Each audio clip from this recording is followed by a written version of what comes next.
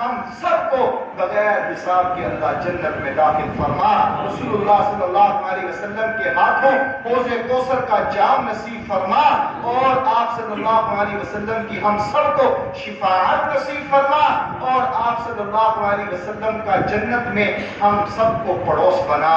اللہ ہماری تمام نیک تمناؤں کو